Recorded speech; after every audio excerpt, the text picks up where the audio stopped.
Now let's go ahead and, with an understanding of all the tools we've just learned about, start retouching this photograph. So let's go ahead and delete the layers that we had just been playing around with. So now we just have Gibson and background.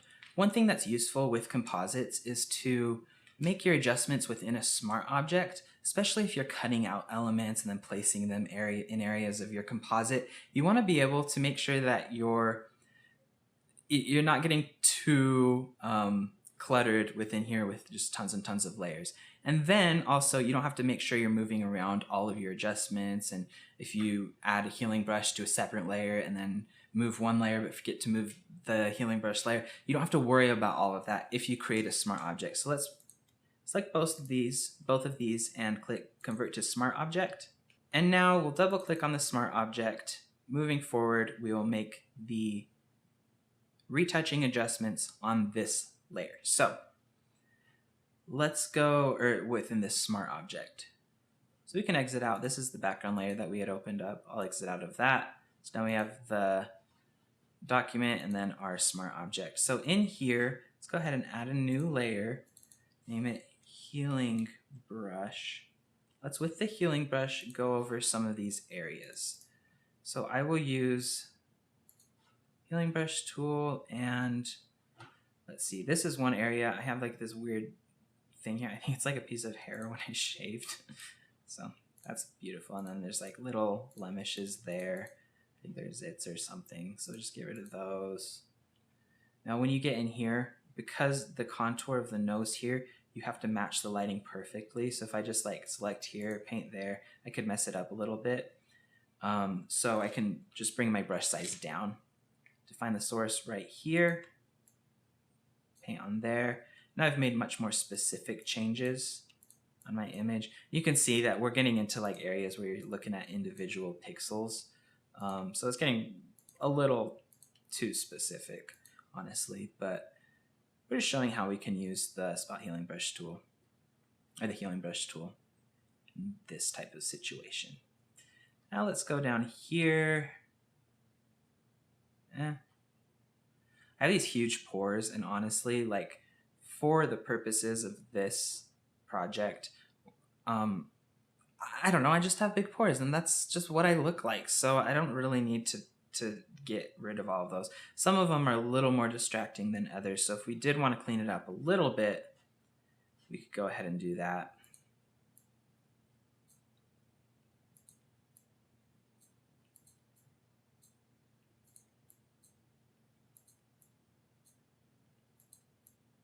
Now do whatever you want.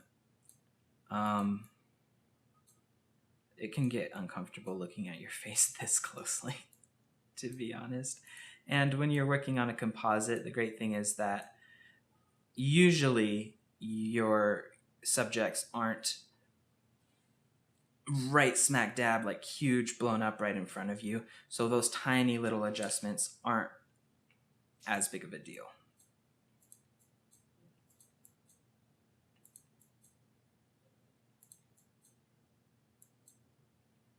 I was gonna have my friend model for this picture, and then she just had this like perfect skin, and I was like, there's nothing we can actually do with that in Photoshop.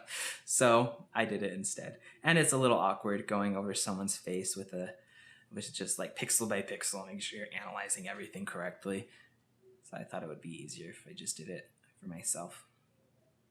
Okay, then up here, remember we used the patch tool on this scar right here, and it worked perfectly. So let's do that again. This area right here, drag it. Oh, we have to do it on the Gibson layer. So let's Control J to make a copy of the Gibson layer, so that now any edits that we're doing, because they're destructive edits, we still have a background to reference that hasn't been adjusted in case we want to undo some of the work we've done. Drag that down there, Control D to deselect. That did a perfect job. But now, again, we have those patterns that have been somewhat duplicated. So let's select this area again, place it over that. And then I could just get rid of this little blemish there too. A lot of times what I do is I'll like zoom in, work really hard on an area, and then I'll zoom out and be like, oh, I did it too much, or that was totally off. What was I doing? So make sure you're zooming in and out, because sometimes the changes you make, you can just tell by getting kind of further back perspective. Yeah, that looked good, or that was too much. And you don't get so lost in what you're doing. So I'll leave everything else as is. And now let's go back to the main document. Actually, so now let's look here. Because I'm not like, I guess we'll just make some changes for the sake of it. I don't mind that I have freckles, but I just like, if you want to play with it and see what you can do, then this is a great time to try out some stuff. I have some discoloration here, so I can like select this area.